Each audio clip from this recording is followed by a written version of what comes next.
El Poder Ejecutivo anunció anoche una nueva materia de medidas destinadas a reducir el avance en Uruguay de la pandemia de COVID-19, que en las últimas semanas viene creciendo de manera exponencial. Ustedes saben, al mediodía había tenido lugar una conferencia de prensa del Grupo Asesor Científico Honorario en la que la advertencia había sido contundente. Si la tendencia de multiplicación de casos continúa incambiada, hacia fin de año habrá 1.200 casos positivos nuevos de coronavirus por día. La evaluación que se ha hecho es que las primeras medidas anunciadas, las del 1 de diciembre, no tuvieron el impacto esperado. Además, según trascendió, se perdió el hilo epidemiológico en 35% de los casos.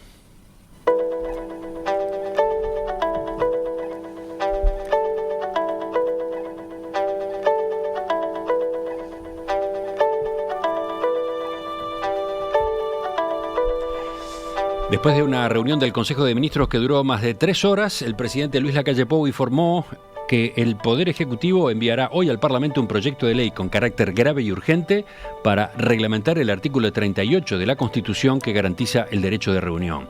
Según explicó, se habilitará al gobierno a disuadir o disolver una reunión que atente contra la salud pública. En el texto, además, se dará una definición clara del término aglomeración. El Parlamento está citado para el viernes, el Senado de mañana y diputados de tarde para someter a votación el proyecto en una sesión extraordinaria. Pero además de las restricciones al derecho de reunión, el gobierno resolvió suspender el ingreso al país por cualquier vía entre los días 21 de diciembre y 10 de enero próximos. Quedan exceptados aquellos uruguayos o residentes que al día de ayer, 16 de diciembre, hubieran adquirido ya sus pasajes. La prohibición tampoco alcanzará al transporte de cargas. Se suspenden, asimismo, los espectáculos públicos. Todos los espectáculos públicos desde el 21 de diciembre al 10 de enero. Se va a coordinar con el Congreso de Intendentes para la implementación de la medida en los casos que sean materia departamental. Con los shoppings y demás centros comerciales se coordinará la extensión del horario de atención al público y la disminución del aforo previsto en los protocolos. Se anunció que el gobierno, en conjunto con intendencias y Congreso de Intendentes, trabajará en medidas concretas para evitar las aglomeraciones en las ferias tradicionales en esta época del año. Los ómnibus interdepartamentales solo podrán circular con la mitad de su capacidad en los momentos de mayor movilidad entre el 21 de diciembre y el 10 de enero. Las pérdidas que esta medida genere a las compañías serán subsidiadas por el Estado. En otro orden, se facultará al gobierno a multar en algunos casos cuando no se esté utilizando tapabocas. El presidente Lacalle Pou no dio más detalles de esta iniciativa. En cuanto al ámbito del Estado, se adelantan las licencias del personal de la administración pública en coordinación con los gremios del sector. Reiteró anoche Lacalle Pou que en las oficinas públicas se exigirá el pasaje a teletrabajo, algo que se había anunciado 2 semanas atrás, pero no tuvo el cumplimiento esperado. La presencialidad se implementará para casos excepcionales por la naturaleza del servicio.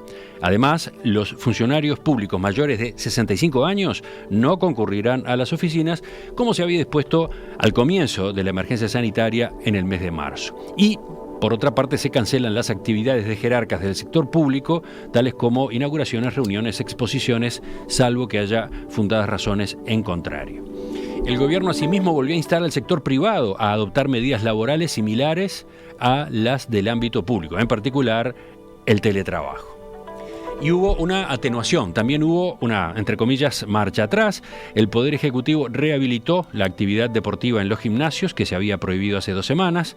La reapertura, sin embargo, tiene algunas condiciones, será con un aforo máximo de 30%, límite de 1 hora para la permanencia en el lugar. Además, no podrá usarse los vestuarios. Dudas. Los anuncios de anoche del Poder Ejecutivo dejan todavía una cantidad de dudas, hay preguntas, hay detalles de la implementación que en varios casos están pendientes, que esperamos a lo largo del día puedan ir divulgándose y permitan tener una comprensión más a fondo de hasta dónde llegan, ¿no? De cuál es el alcance. Hemos procurado, por ejemplo, en estas horas, el diálogo con el prosecretario de la Presidencia, Rodrigo Ferrés. No ha sido posible tener su punto de vista al aire. También con Álvaro Delgado, el secretario de la Presidencia. De todos modos, en algunos ministerios podemos sí hacer consultas y vamos a ello.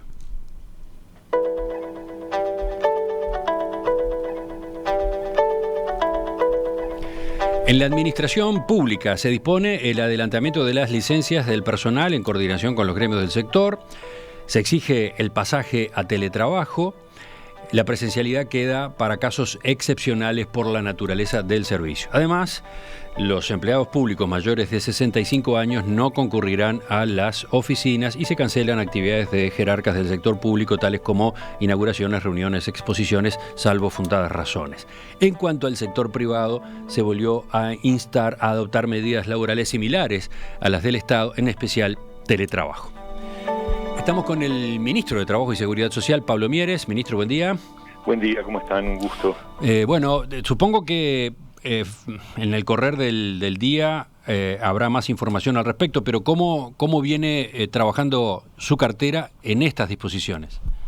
Bueno, ciertamente las medidas referidas al sector público simplemente lo que hacen es agudizar un poco una señal que a partir del 1 de diciembre se había dado, es decir, llevar adelante en la medida de todo lo posible el teletrabajo. Ahora lo que se dice es además lograr el adelantamiento de licencias en acuerdo con los trabajadores, como no puede ser de otra manera, y dejar presencialidad solo para las actividades esenciales. Doy un ejemplo. Nosotros tenemos un cuerpo de inspectores. Los inspectores tienen que seguir trabajando porque justamente parte del desafío de la emergencia sanitaria es controlar que en los lugares de trabajo se cumplan con los protocolos sanitarios.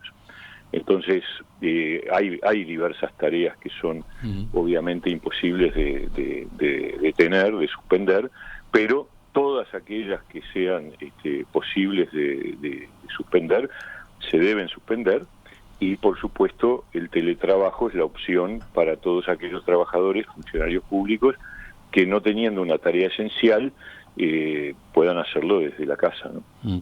De todos modos, me queda la duda sobre la, digamos, obligación en esta materia, ¿no? ¿El Estado se puede obligar a sí mismo?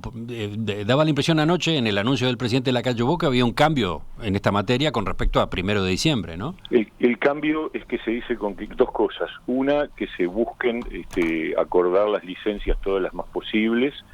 Eso no estaba planteado el 1 de diciembre.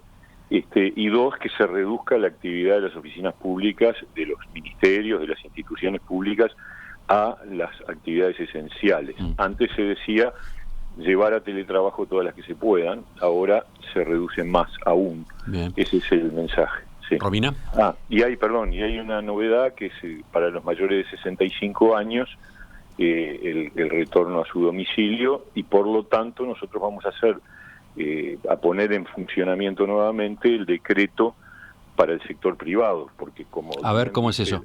Claro, como bien dice la resolución, el anuncio, se pide que el sector privado tome las mismas medidas dentro de lo posible que el sector público. Entonces, una de ellas es que los mayores de 65 años puedan acogerse al subsidio por enfermedad, como estaba hasta el 31 de agosto. Esto vuelve a estar vigente por el periodo que estimamos ahora hasta fin de enero, seguramente, ¿no? Y después veremos si se prorroga. Bien, así que eso en ese sentido se vuelve a lo que se dio allá en el primer momento de la pandemia. Entonces ese subsidio especial que abarque dentro del subsidio por enfermedad a los mayores de 65, en el entendido que son población de riesgo. Sí. Algo que ahora en estos últimos meses no venía ocurriendo ya, ¿no? No, el 31 de agosto habíamos decidido suspender porque la situación sanitaria era otra. De todas maneras, un dato interesante que tenemos de ayer, los subsidios por enfermedad por causal cuarentena aumentaron significativamente en noviembre, como era previsible. Ustedes saben, está vigente una resolución decreto del primer fin de semana de la pandemia, del 15-16 de marzo, en donde se establece que las personas que sean obligadas a guardar cuarentena se pueden acoger al subsidio por enfermedad. Por lo tanto, ese subsidio que venía oscilando entre 3, 4 o 5 mil personas por mes, en noviembre se disparó a más de 10.000. Sí, está clarísimo que la actividad en general viene muy distorsionada por ese motivo, por las cuarentenas y los aislamientos, ¿no? Sí, yo entiendo que evidentemente en la medida que los contagios han aumentado tanto y en la medida que eso implica que el contacto directo tiene que guardarse, que tiene que cuarentenarse, obviamente ahí tenemos un problema, ¿no? Un problema de afectación de la cantidad de trabajadores que además tienen sí la cobertura, los que son dependientes formales, de acogerse al subsidio por enfermedad.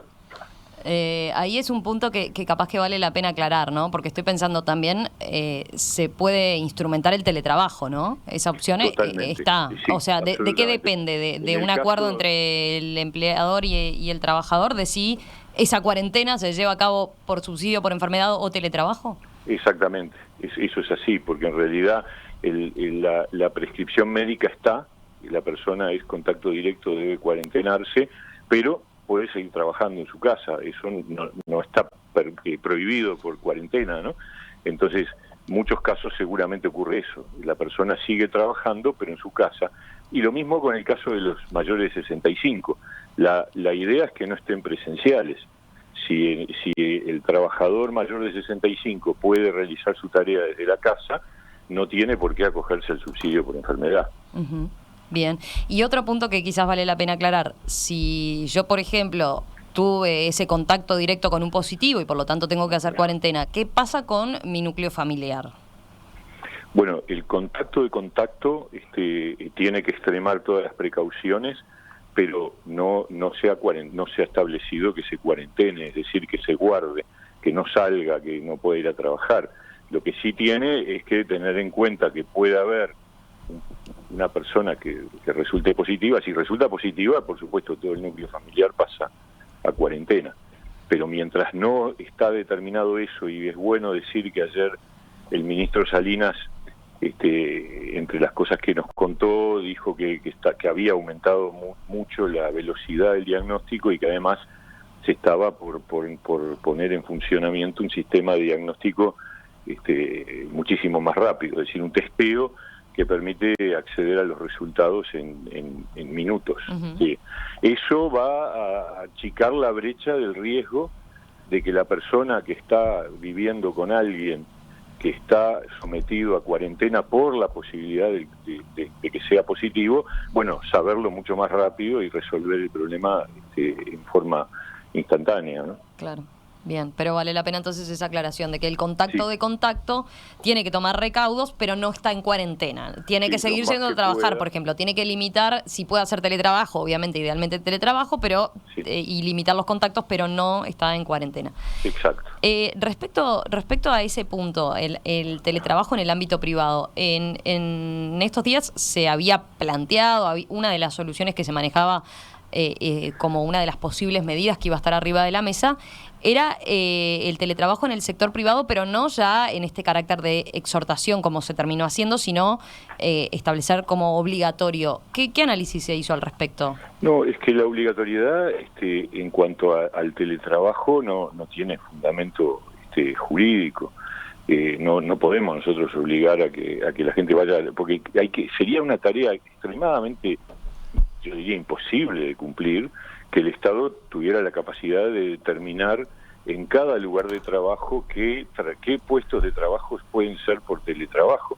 Es como un planteo que excede totalmente las... Entonces, si nosotros establecemos una obligación que después no podemos ni siquiera determinar, no ya controlar, sino determinar, obviamente eso tiene que quedar librado con la exhortación a que cada empresa, cada lugar de trabajo evalúe en la mayor medida posible cuántas personas pueden pasar a teletrabajar. Pero en ese sentido, es distinta, ¿no?, la reacción que hubo quizás al principio, cuando se hizo esta misma exhortación, a comienzos de la pandemia, sí, con respecto a la que hay hoy en día por parte de las empresas, ¿no? Yo creo que esto es día a día, ¿no? Mi impresión es que se va ganando conciencia cada vez más de que estamos en un momento particularmente complejo, difícil, en donde hay que tomar medidas que sean realmente significativas, y me parece que esta idea de esta exhortación al teletrabajo se va incrementando. De hecho, ha habido algún incremento, pero no lo tenemos medido, sabemos, porque uno conoce los entornos en los que vive y las decisiones que se van tomando, yo creo que hay un incremento del teletrabajo probablemente menor que el de marzo, porque eso forma parte de todo un diagnóstico que tanto el GACH como en el Consejo de Ministros se hizo ayer, de que los anuncios del 1 de diciembre no movieron la aguja en materia de movilidad. Entonces, sí, ahora yo creo que a partir de las medidas de ayer seguramente hay un cambio de chip, y seguramente va a haber una actitud diferente. La última consulta, ministro. Respecto al seguro de desempleo, ¿qué números tiene como más actualizados? Digo porque obviamente a medida que ya desde el 1 de diciembre, cuando se empiezan a tomar, se hacen esos primeros anuncios, y ahora obviamente, si bien puede no haber una restricción específica para el consumo, hay sectores que quizás de determinados servicios no esenciales que pueden ver resentido obviamente su demanda y por lo tanto enviar trabajadores al seguro de paro. Sí. ¿Qué panorama están percibiendo? A ver, nosotros los datos que tenemos son al 30 de noviembre, no tenemos todavía los datos de la primera quincena de diciembre. Lo que sí registramos al 30 de noviembre es que habían ingresado en noviembre al seguro de paro como nuevos ingresos, altas al seguro de paro, unos 11.000 trabajadores, que era la cifra más baja desde que comenzó la pandemia. Tenemos, sí, claro, que estas restricciones, de hecho algún sector va a quedar afectado, como el que tiene que ver con los espectáculos públicos en general. En una época sí es cierto que toda esa actividad tiene como una tendencia a la baja por el tema de las fiestas y el principio de los días de enero, de los primeros días de enero.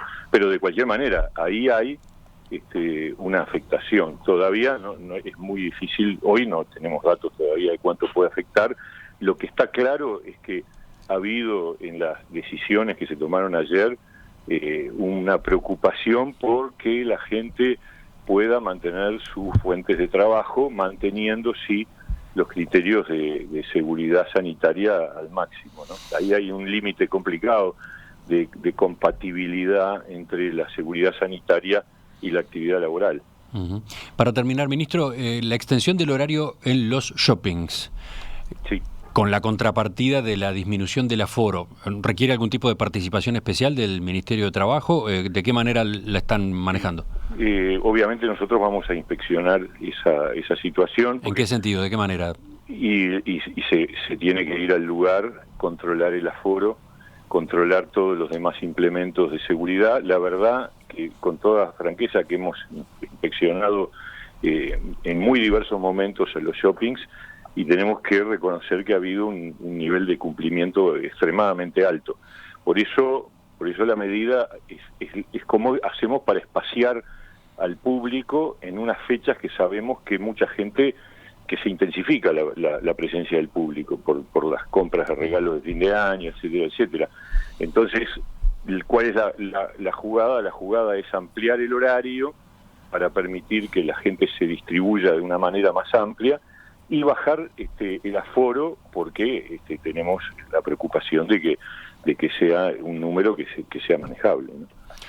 Pablo Mieres. Eso para todos los comercios, no solo para el shopping, ¿sí? A ver. La idea de reducir aforos y aumentar, sobre todo el aumentar horario. El aforo en los lugares. ¿Eso vale, por ejemplo, también para supermercados?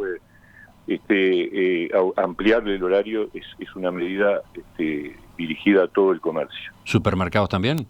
Eso podría ser, sí. Yo no lo tengo así claro, pero seguramente sí.